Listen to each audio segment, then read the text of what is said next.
first, I guess, real mainstream exposure was on an album called The Unknown. And so tell me how that project came about and how you first met up with Mark B. Okay, so the project came about because Mark had been pursuing me for a good number of years, probably 8.5, 9 years, from when we met early on, and he was constantly like trying to get me to do tracks with him. But I always said to him that I wasn't really feeling his production, which is why I kind of like, but I like Mark. Yeah, I like the fact that he was driven, he knew what he wanted, but I just felt like what he was doing production-wise wasn't really for me. Right. Yeah, and I told him that. So what happened is things have started changing. So I'm already doing, I've already done productions on my own, and I know what direction I'm going. I know what kind of loops to work with, and I have a good idea of what I want to represent myself as. So as an artist, you sit back sometimes and you go, right, how do I want to show myself? Right? So it's like Instagram now, where people don't put like things that make them look bad. They try and always show the polished side. Yeah. Whereas I'm more like, I don't care. I'll show you the unpolished side. Yeah. You know what I mean? Like, this is me. Take it or leave it. So with Mark, he had booked me for a show in Kingston in a pub. Right. And this was, I think, 91, maybe 92. And I got to the show, jumped up on stage when it was my turn to jump up on stage, and the crowd erupted. It just went nuts. Next thing, the landlord comes running up, switches everything off. He's turned the electrics off. Right. Yeah, not from the stage. He's turned the electrics off, and he's come and made a point of saying, like, too much noise. Right. Like, we got houses next door and whatever, and I guess they've never had that kind of noise. Yeah. Yeah. So he switched the electrics off. He did warn us a couple of times that, yo, keep it down, kind of thing, or at least once anyway. But you ain't gonna control a crowd. People are all hyped up about, you know, they bought my earlier records. Now they're here. I've got a new release, and they're all here, and they wanna hear it. So this is what I'm saying about the live shows. You don't get those experiences in the studio. Right. You get what I'm saying? So I'm on stage, crowd goes nuts, landlord turns the electrics off. I don't get to do the show. Mark pulled me to the side and he goes, you didn't do the show, I can't really pay you. I'm like, bro, that's not my fault, the show didn't happen. Yeah. We're here, I've got DJ and the guys driving and whatever, I need to pay them. You know what I mean? Yeah. So he paid, and I just said, look, book me again, I'll do it for half the price and we'll do the show, but find somewhere where we can make some noise. Yeah. That never happened. But we kept in contact on a regular basis, and he was always sending me tracks, and I was just like, nah, bro, I ain't really feeling this. So then, like I said, things started changing. Now, I knew that I was good at picking the loops and stuff, but I knew that my beats were a bit too clustered. So I said to him, look, let's try something. But then I started spending a lot of time on the phone with him and showing him about picking loops. Right. And this started from early. This started from like 93, 94. So I'm showing him, and he was like, no, I kind of like the, you know, take a little sound and stab and play keyboards. And I said, bro, it just sounds like the soul's missing out of this. Right. Like, for me personally, like, I come from a certain place, and what you're putting together doesn't define my place. Okay. Yeah, it's like we're living in two different worlds. Right. You know, your production is not really gelling with the things that I want to do. Right. So at what point did it click? And you got to the first clicked. single? Okay, so it clicked. It wasn't the first single. For me, I didn't like the first single. I'll say it openly, I didn't like Hitmen for Hire.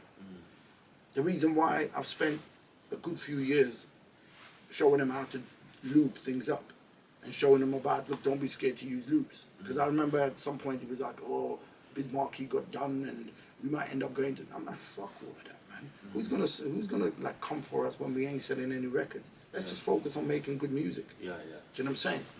But at the time, there was a lot of people that were scared about all the sample things because of what was going on with Bismarck. Right. They were talking about prison sentence and all that kind of stuff. Wow. Yeah, we're going to make an example of him, and you know what I'm saying? So Mark was dubious about using samples for a long time, but eventually he basically, I think what it was is he wanted to work with me, and I didn't want to work with production that I felt wasn't melodic enough. Even if there's raw, it can still be melodic. Okay. But I didn't hear the melodies in what he was doing. Right. I just heard like a bunch of noises put together and ting, ting, ting, ting, ting, ting, whatever. Yeah. So obviously I said to him, look, Mark, once you start doing these things, then, you know, Okay. I'll get involved. So he sent me some productions and I said, look, you're going in the right direction. Let's give it a try. Yeah. Right? So we gave it a try. But as I said to Mark, when we done Hitman for Hire, I felt it was too stiff. I felt the soul was missing out of it. Okay. I felt like when I was writing under pressure of not wanting to write to those tracks. Okay. But I didn't want to be, I thought, you know what, there's an opportunity, let's just build on it. Yeah. That's what you do, innit? Like you Okay. don't always click with people straight away, but you know there's something that's worth sticking through with.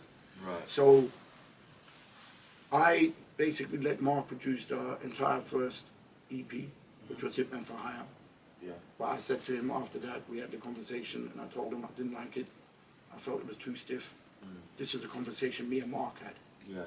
There wasn't anyone else around. It was just me and Mark. So obviously I can never get him to confirm it because he's not here, rest in peace. Yeah.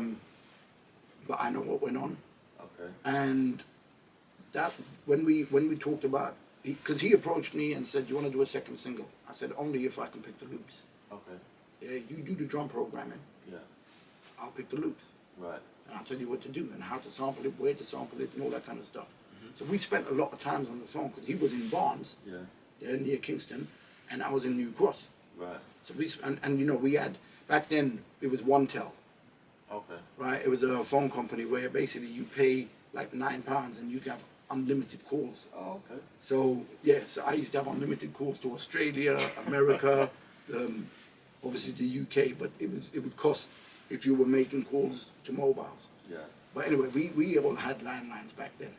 And I used to call Mark on a regular basis. He used to call me on a regular basis. Sometimes we'd spend 5-6 hours on the phone, literally just playing loops and going, nah, don't sample that, sample this. Nah, don't sample that, sample this. Nah, don't take it from there, take it from there. Yeah. Mark, stop thinking like a producer and start thinking like what's going to work for a rapper. Yeah. Blah, blah. It might work for another rapper, but that don't work for me. Change it, move it this way, move it that way. You know, just put things in time a little bit better. Right. So eventually we got to the singles now. Right, The eventually, album. yeah. So the first thing that I basically picked the loops on, and he done the drum programming. Obviously, this is just me and Mark. No one's there, so again, but there were people there around that know, because I was telling people, I ain't really feeling that, blah blah blah, and you know what I mean. So obviously, some of those friends are still about. You know what I mean. Not everyone's dead yet. Right. You know, and I mean that respectfully. Yeah. You know, there's some people that are still here. They look after their health. They don't smoke, drink, and all that kind of stuff. So they're in good condition. But yeah, so I picked the loops for Nobody Relates and Will Survive, and then Mark done the drum programming. Okay. Then I started saying to Mark, look, Mark, when there's little gaps, there's little tricks you can do. Yeah. So like get a little bit of wind and just go. Yeah. And then for every track, anytime there was a little gap, he used to bring the wind in. I'm like, bro, I said something like that. It doesn't always have to be that. Right. You know, get a dog barking, get anything. Just, you know what I'm saying? Like, do these things. Right. So that was funny, these conversations. But anyway, but at the time, certain things had happened in my life, which I will talk about at some point, but not right now. Okay. So obviously the main singles from that album was it You Don't See the Signs and The Unknown. Yeah. Yeah. So especially The Unknown, man, that beat to me is like iconic. I love that instrumental as well, man, and the track.